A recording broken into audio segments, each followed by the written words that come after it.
Hi guys, and welcome to the channel where we discuss all things related to cruising over 50 or traveling with accessibility needs. I'm Raquel, and I recently went on a wonderful cruise to Alaska on the Ruby Princess. In this video, I'm going to tell you about our ports of call and the excursions offered, and I'll give my opinion on how accessible the ports are. So if that sounds like a good time, let's get into it.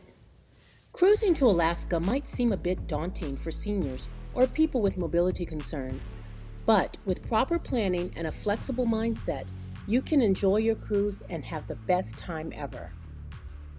Our first port of call was the city of Juneau, which is the capital city of the state of Alaska.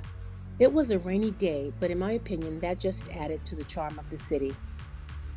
It's important to note that Juneau is sometimes a tender port, meaning that the ship may not be able to dock directly at the pier, but instead will anchor further out. This means that cruisers wishing to disembark will have to board a smaller boat that will bring them to shore. If this is the case during your cruise, Princess will work with you if you need assistance boarding the tender boat. However, in most cases, the ship will dock at the pier, and it is a very short walk from the pier to the downtown area of Juneau, where you will find lots of opportunities for shopping and dining.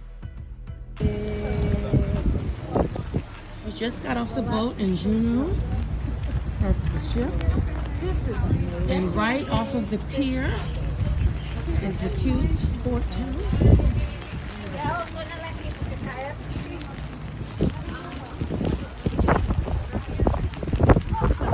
You can see the mountain up ahead has waterfalls coming down.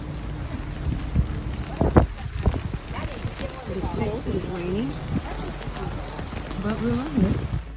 For our excursion in Juneau, we selected the tram ride, but unfortunately, due to the rainy weather, it was canceled. So instead, we decided to walk around the downtown area where there is no shortage of places to shop for souvenirs, ranging from t-shirts to really special items that are unique to Alaska. Another really cool thing is that some stores will allow you to pay with your Princess medallion. We grabbed a quick bite at Deckhand Dave's Fish Tacos. The tacos were so good. We shared the taco trio, and my favorite was the salmon taco. They also serve beer and light alcohol, and there is an outdoor covered patio if you want to dine on site.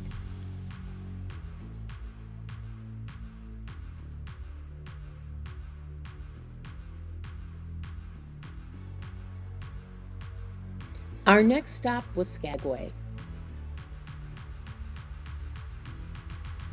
In Skagway, the ship will dock at the pier, and it is a pretty easy walk to the downtown area. It is also easily managed using a scooter.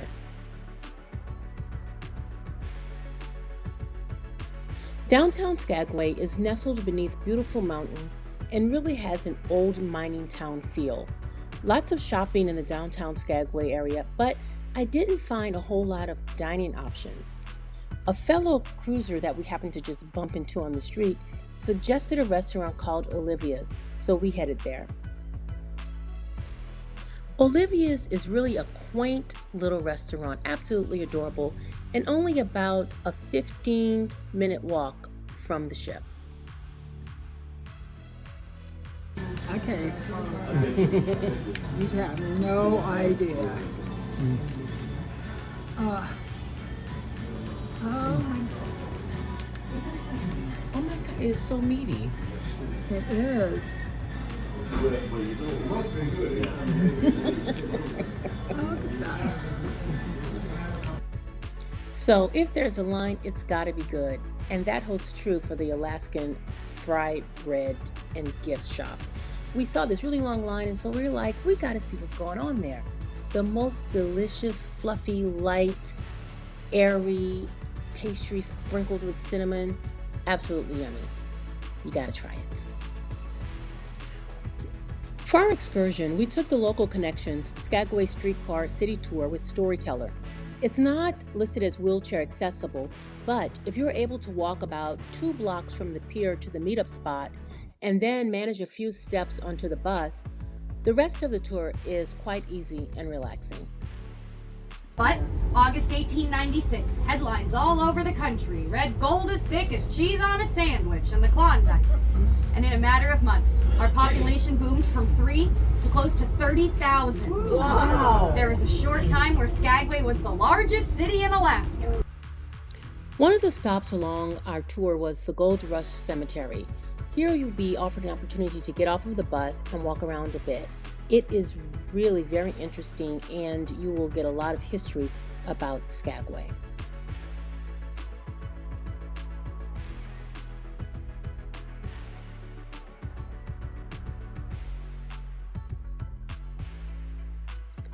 Our last port in the state of Alaska was the beautiful city of Ketchikan. In Ketchikan, the ship will dock pretty much right smack in the middle of the downtown area, making it really accessible whether by foot or in a scooter. Ketchikan is known as the salmon capital of the world, and when there, you'll be sure to see a lot of Native American totem poles on display. There is no shortage of places to eat in Ketchikan, especially if you have a taste for seafood. For our excursion, we opted for the Great Alaskan Lumberjack Show. This show was family friendly, lots of fun, and really entertaining. I suggest it. You won't be disappointed. We also stumbled upon the Salmon Landing Market.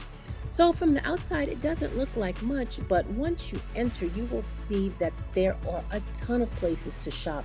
You can get everything from your sweatshirts, which is where I got the one that I'm wearing today, as well as t-shirts, sundries, just a lot of knickknacks and really cute souvenir items.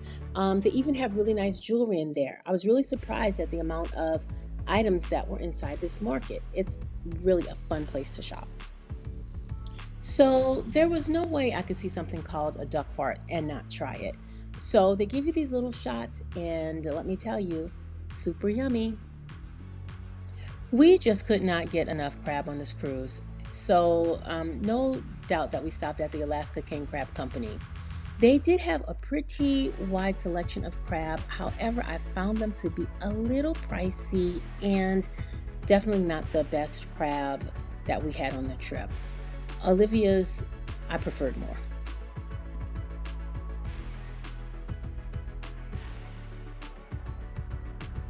I hope this video gave you a little bit of an idea of what to expect on the ports of call in your next Alaskan cruise. If you enjoyed this video or found it informative in any way, please consider subscribing to the channel, and don't forget to hit that like button. Thank you so much for watching.